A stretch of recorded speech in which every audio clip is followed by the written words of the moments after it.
Good day folks, Sean here from Air Photography. So maybe you've just purchased one of the new DJI flips, or perhaps you have the DJI Neo and you've been out filming, capturing content, and you're not quite sure how to get the content over to a device for editing or for sharing. In this video, we're going to go over 3 different methods in which you can transfer your content. Now, some of the methods I'm going to show you have some unique capabilities and might be important to some users. And it doesn't matter whether you're going to be transferring content from either of these 2 drones or one of the other DJI drones, such as the Mini 4 Pro, the Air 3, the Air 3S, the Mavic 3 series. You can still follow along if you've purchased one of those drones, as essentially it's the same procedures. Now, the way the content is stored on the Neo and the Flip is a little bit different. With the Neo here, we have internal memory. There's no memory card. Whereas the Flip here does have a little bit of internal memory, but primarily all your content is going to be stored on a memory card. So we're going to start with that method first. In fact, that's my preferred method for transferring content, and that is just pulling the memory card out, and we're going to plug it directly into a device. And this will work plugging it into a smartphone, a tablet, a computer, or a laptop. You just simply need to insert the memory card into a memory card reader. I'm going to be using the Apple card reader with USB-C, and then you're just going to plug it into your device. Now, I'm demonstrating on an iPad. If you're using an Android device, it will be a little bit different, but very similar. So on an iPad, I'm going to go to the Files app. You can see over here at the side, we have SD card listed. So it's going to be reading data directly from the memory card. We can go into the folder, the DCIM. There's the DJI Flip content there. We can actually bring up the files and preview it. We can scrub through. And then we can just select the files we want to transfer. I'll select Move. Select where I want it to go on my iPad. I'll just create a new folder for this.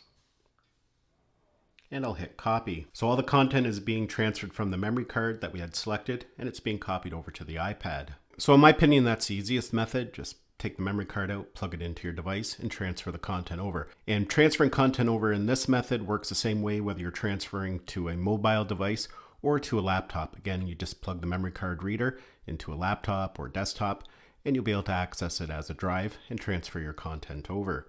Now, as mentioned, that doesn't work with the Neo because it doesn't have a memory card, but that goes into my next method, and that is plugging the drone directly into the device. And that works with both the Flip, the Neo, Mini 3, Mini 4, the Air series. You can plug these drones directly in. And I'll just demonstrate that method here. And the nice thing is with the Neo and the Flip, you don't actually have to power the drone on. As soon as you plug it into a device, the device is going to feed just enough power in order to read the content on the storage, either the internal storage or the memory card. In the case of the Neo, it'll just read the internal memory. Now, not every drone is capable of that. Some drones you do have to power on first. So it's just a matter of trying it. If it doesn't recognize it right away, then you know you have to power the drone on. But as you can see, I have the Flip here. It's powered off, and I'm just going to plug it into the USB-C. And as you can see there, it's now listed at the side. And because the Flip has 2 storage locations, it has internal storage and a memory card, it actually lists both. You can see it says internal stow, that's internal storage, and then we have the SD card. So we can browse both of them. And again, you can see it lists all our content. And just like when we had the memory card plugged in directly, we can preview the files. And we can go ahead and select the ones we want and then transfer it over. And it works the same way for the Neo here. Just plug it in directly and it will automatically start reading the files. This works the same way with the computer. You can just plug it into a laptop, to a USB-C port, and essentially the drone will just become a drive. You don't have to power it on. Now, the third way, and this can be beneficial in some aspects, and that is using the DJI Fly app to transfer everything over wirelessly. And doing it that way, you actually get a few extra features. Both the Neo and the Flip support the beauty effect. So if that's something you want to do, when you're transferring content over, it'll apply a beauty effect. Now you can disable that, and I'll show you how to do that here in a minute. But the other benefit of doing it wirelessly through the DJI Fly app is that you can do trim downloads. So that can be very beneficial, especially on sometimes these devices we have limited storage. You might have a 10-minute video, but there's only a 30-second segment that you want. You can actually just download that segment. And doing it wirelessly through the Fly app works with the Neo, the Flip, and many other DJI drones. But I'll demonstrate here using the Flip. And for this method, we do have to power it on.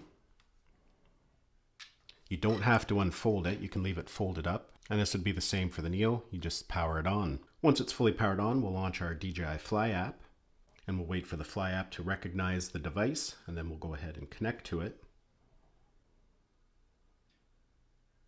And there we go, there we are connected. Once it does connect, you will have to have your device in a vertical format. So to transfer the content, what we're going to do is go over to Album. And now it's going to list everything that's currently stored on the memory card. And just like when we had the drone plugged in directly, we can go in and preview it. If we want to do a batch download, we select that check mark there at the top. And then we can go ahead and select all the files we want to download. We just hit the download check mark there at the bottom. And you can see we get a progress bar there at the top. And the difference between doing it this way and having the drone plugged in directly or the memory card plugged in directly, those methods we were using the File app to store the photos and videos. When we do it this way wirelessly through the Fly app, everything is going to go directly to the Photos app. So that's where everything will be located, and we'll take a look at that here in a second when it's done. And as mentioned, doing this method, it's going to be applying a beauty effect. There's two different effects. It can do skin smoothing and brightening, and it will also do body shaping. And I'll show you how to enable and disable that once it's done. Now at this point, you can see the content has been transferred and it's now processing. So right now it's applying all those effects to the footage we just transferred. And while it's processing, you do have to keep the app open. So you can see there it now finished applying the beauty effect. So if we go ahead now and launch our Photos app, there's all the content that we just transferred over from the memory card. Now I'm going to go back to the DJI Fly app, and I'm just going to show you here how you can disable that beauty effect if you don't want that added. We're going to click those three dots there at the top, and you can see that it gives us two options. We have skin effect and body effects. We can have them both turned off, or we can have them both turned on. Now, as mentioned, the other benefit of using the DJI Fly app is something called trim downloads. So for example, this video here is 2 minutes and 7 seconds, but say there's only a 10-second clip or a 30-second clip that we want. We can bring that file up, and if we click this button down here at the bottom, you can see this dialog pops up and it asks us if we want to do a full download or a trim download. So we can just click full download if we want to download the whole file, or we can select trim download. And as you can see here, we can set an in point and an out point. So now when we click the download button here at the top, it's just going to download that section that we have highlighted. Now you can only do one section per video, but if there's multiple sections in there that you want, once this one is done downloading, you can go back in and download the next section. So that's a great option for those who have limited storage or you don't want a whole 10-minute video. You can just download the bits and pieces that you want. Now, one last thing I do want to show you here, if you're not quite sure what you've downloaded or what still needs to be downloaded, if you take a look at the top of these videos in the top left-hand corner, we have a little download arrow. That means that that content has not been downloaded. These ones here I've already downloaded, so you can see that disappears. So that'll always show you which ones still need to be downloaded and which ones you've downloaded. Also, once any of these files have been downloaded and we click on it, we can share it directly to social media just by tapping that icon at the top right-hand side. You can see we can select the different social media apps. So yeah, folks, those are 3 different ways in which we can transfer the content that we've captured with our drones over to our mobile devices or laptops. Now, transferring it wirelessly like this through the app is only available on smartphones and tablets. You're not able to do that to a full computer or laptop. Well, folks, hopefully you enjoyed this video, found it had value. Give it a thumbs up if you did. It's always greatly appreciated. Thanks a lot for watching, and we'll see you in the next one.